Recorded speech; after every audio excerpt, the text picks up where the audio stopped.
दोस्तों, कभी कभी एक रिश्ता बाहर से नॉर्मल दिखता है, लेकिन अंदर ही अंदर उसमें शक, गुस्सा, ईगो पल रहा होता है। और जब वो फटता है तो सिर्फ रिश्ता नहीं टूटता, बल्कि जिंदगी खत्म हो जाती है। आज मैं आपको इंदौर के उस केस के बारे में बताने वाला हूँ जिसमें एक 24 साल की एमबीए स्टूडेंट की हत्या कर दी गई और आरोपी था उसका अपना बॉयफ्रेंड। बात है 10 फरवरी 2026 की। समय रात के करीब 7 बजे। लड़की घर से निकलती है, माँ से कहती है मैं पार्टी में जा रही हूँ, देर हो सकती है आने में। सब कुछ नॉर्मल था, वो पढ़ाई में अच्छी थी, एमबीए कर रही थी।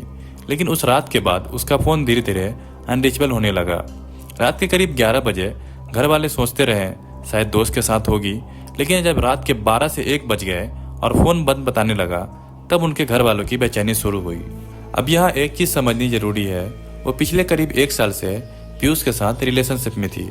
दोनों कॉलेज से एक दूसरे को जानते थे, लेकिन पुलिस जांच में जो सामने आया वो था रिश्ते में तनाव चल रहा था। बताया गया आरोपी को लड़की के फ़ोन में दूसरे लड़के का चैट मिला। अब ये क्या सच था, दोस्ती थी या कुछ और, ये कोर्ट तय करेगा। लेकिन आरोपी के दिमाग में शक बैठ चुका था, और कई बार शक सच्चाई से ज़्यादा खतरनाक होता है। जांच में पता चला 10 फरवरी की रात लड़की उसी के किराए के कमरे में पाई गई। अब सवाल ये है, वो वहाँ अपनी मर्जी से गई थी या बुलाया गया था। रिपोर्ट के मुताबिक दोनों के बीच उसी रात झगड़ा हुआ, बहस हुई, मोबाइल, चैट, भरोसा, भविष्य सब मुद्दे पर आमने सामने आए। बहस तेज हुई और यहीं से मामला खतरनाक मोड़ ले लेता है। पुलिस के मुताबिक पहले जबरन शारीरिक संबंध बनाए गए, फिर गला दबाकर हत्या कर दी गई। पोस्टमार्टम में गला दबाने के निशान पाए गए, कैमरे में संघर्ष के संकेत भी मिले। अब यह सब आरोप है और अदालत में सबूत के आधार पर फैसला होगा। लेकिन शुरुआती जांच में कहानी यहीं तक सामने आई। सबसे ज्यादा लोगों को जिस चीज ने हिला दिया वो था आरोपी का व्यवहार। रिपोर्ट के अनुसार हत्या के बाद कमरे में बैठा रहा, शराब पीता रहा, डेड बॉडी वहीं थी।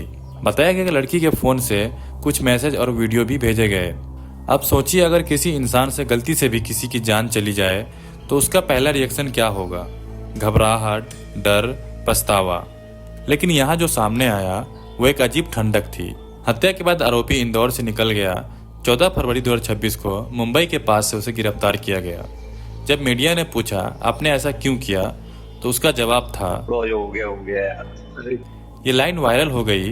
लोगों को गुस्सा आया क्योंकि चेहरे पर पछतावा नहीं दिख रहा था। अब बात करते हैं कानून की।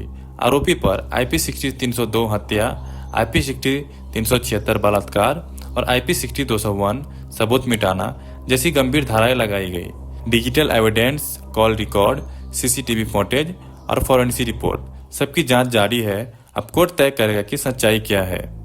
दोस्तों, रिश्ते में शक आना नॉर्मल है, झगड़े होना भी नॉर्मल है, लेकिन हिंसा कभी नॉर्मल नहीं हो सकता। अगर आपको गुस्सा आता है तो दूरी बनाएं, अगर भरोसा टूटता है तो रिश्ता खत्म कीजिए, लेकिन किसी की जान लेने का हक किसी को नहीं है।